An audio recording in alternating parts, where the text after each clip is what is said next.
deal. I need to step to the side, Me too. because I don't want to be in the picture. Me too. No? Me neither. Let me just. Wait, let me go on the other side of you. Okay. Oh. Wait, let me go this way. I'm so sorry. Just make it hard. Okay.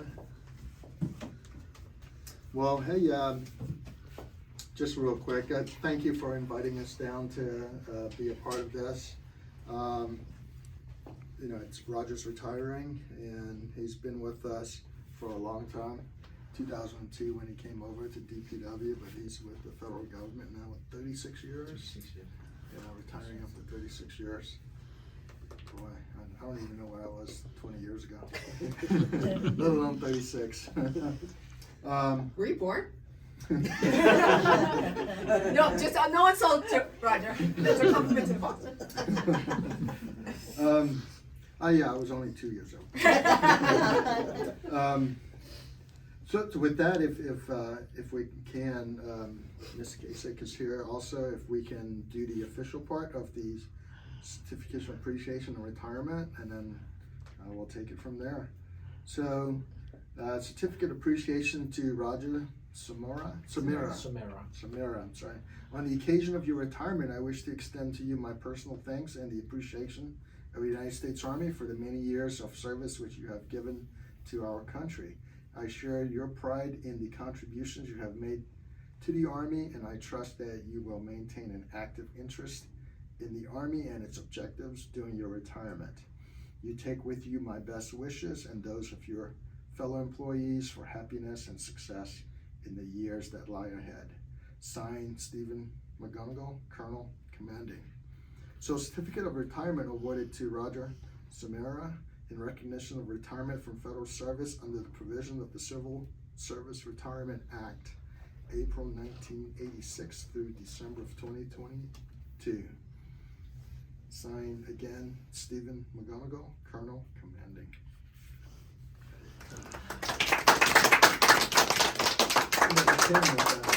Put your pin on. And you're wearing a fleece, so hopefully this will stick. Your fleece. There you go. There you go. Congratulations, Roger. So Roger, really thank you for all you've done for DPW and the garrison. Really appreciate it.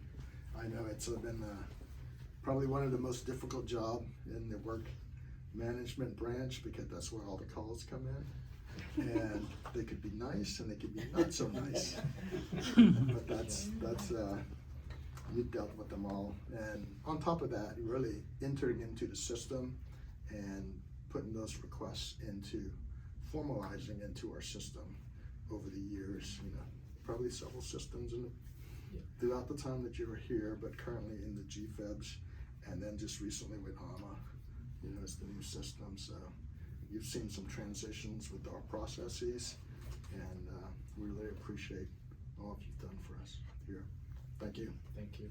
So one of the things, Tony, that you and Brandy haven't, because of COVID, haven't been able to do and appreciate is that before COVID locked everything down, in this room, Roger used to have ukulele lessons, and I took it for a few. I didn't sing, and I took it for a short while, and then reluctantly stopped. And Roger's a very excellent ukulele, I don't know, player, artist Player, would be, yeah. and singer. So sometimes in here would be Kent Watase and him on their ukulele and eating lunch in this room, playing and eating lunch, and maybe a few other people. I don't know who else. Maybe sometimes Stanley would come by, some old time. Me and Alan Goo. Oh yeah, you and Alan Goo. So Kilo's father-in-law. Sometimes would come down here, and Alan Goo, I think, made his own ukulele one time. He That's did. back when Really? MWR had He ukulele did. making No courses. kidding. Yeah, so he actually had brought one of them that he had made. So it was, and Roger would be the one who would kind of be instructing everybody. So it was really nice. So we do, that's the other side. We do really miss and appreciate that part. And Brandy, I don't know if I'm gonna just share this. Roger also said he hung it up, but he was a marathon racer and did the Honolulu Marathon multiple times.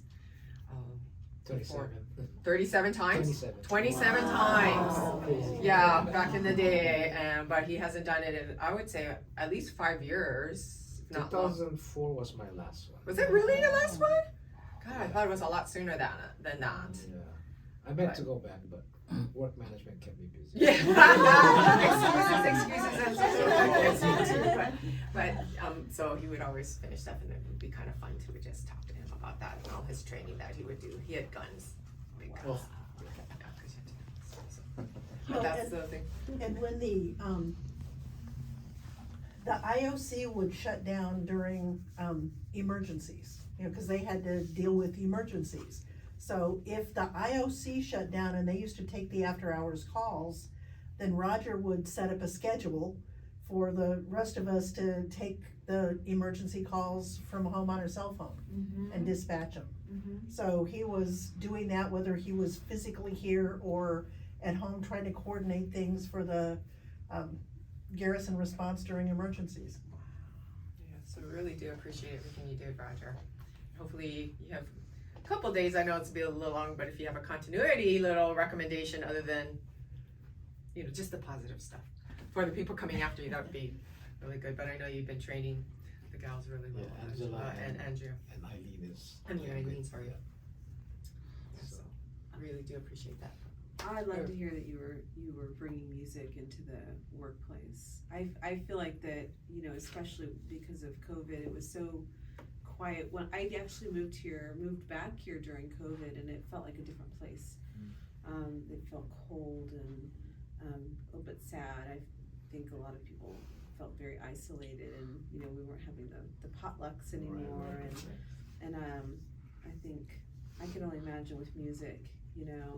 When I left the first time, I had actually the DPW band did my farewell for me, Kent, and his band. What was it? The Pono band. String, was it the Pono or? Yeah. Strings of all. Yeah. All of us, Yeah. strings of all. And it meant a lot to me. I love music, but especially music from the heart. So I can only imagine what that meant to the people who were coming and Yeah, it was real playing fun. with you.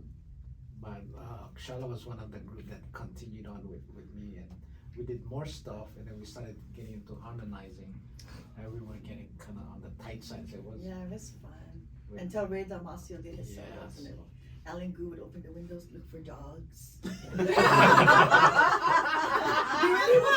He really would. But we would perform at all the DPW parties, except Alan and I would be in the back row without a mic, and I don't know why. It was fun. It was. Yeah. That's pretty awesome. Well, I wanted to say thank you also on behalf of the command for your time.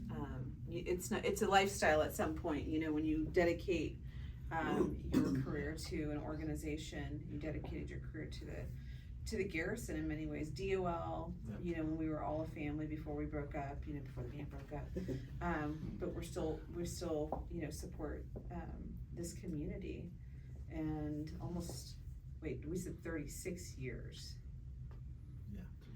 Were you Oh, even born? I wasn't, actually. It was 10 years before I was born. And so that's a long time. It's 10 years before I was way born. Just gonna admit that. I wasn't even close to being born yet. I was very fortunate to come to DPW because DOL went on contract to BAE. I think it was around 2000. So I was gonna work for them or whatever, but DPW had a spot for me, and I came here and I've been here since then. So I'm very fortunate with DPW. DPW is a family. Yeah. Yeah, it's like a real family too. It's like the kind of family that the kind that it's it's a real family when people get mad at each other, but that's part of it, and it's expected, and people bring you too much food, but you have to eat it because if you don't, it's an insult. Or people are staying late at work because they got to get the work done, but it's okay because it doesn't feel like you're at work. But also, I think I was at the DPW party the other day. I had to leave early because Rhonda, she bought too many drinks for people. I don't know if you saw that. Oh, it's the other Rhonda. But I had With to, the I name had of to leave Melissa. because that's how you know it's like a good family party. You gotta back up, but, you know, it's you can tell a family when there's like real warmth there, so I think you ended up with a pretty good deal. Yeah. You know, sometimes transitions are hard. And I'm Right. gonna miss that camaraderie, family, ohana. Yeah, Yeah. but the good news is that they're still here, you're still here, and, I mean, we still, Kent was at the party. Yeah. Right? Yep. He's still part of the family, that's the great part about it, you know, is that even though you retire, you're getting your retirement CAC card, right? You know about that? Yeah. Everybody knows about the retirement CAC card for civilians, right? When you retire as a civilian, you still get a card that allows you access. It's not the same as the military, it's not all the same access, but you still have access to the installations and things like that, so you're gonna get that. I'm glad you look good. Yeah, thank you. I don't wanna overtake your party. It looks like there's a lot more fun to be had here. Well, we've been talking about his 36 years, and they actually calculated it. Oh. So, Roger Samaro, over 36 years of federal service, more than 13,140 days, thousands of work orders placed and problem solved, countless number of C projects put in, lots of phone calls and meetings, unforgettable friendships, everlasting memories, finally retiring December 2022.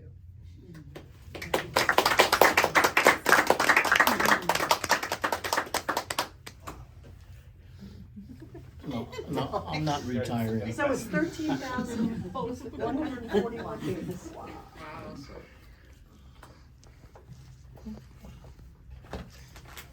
Yeah, that's all true.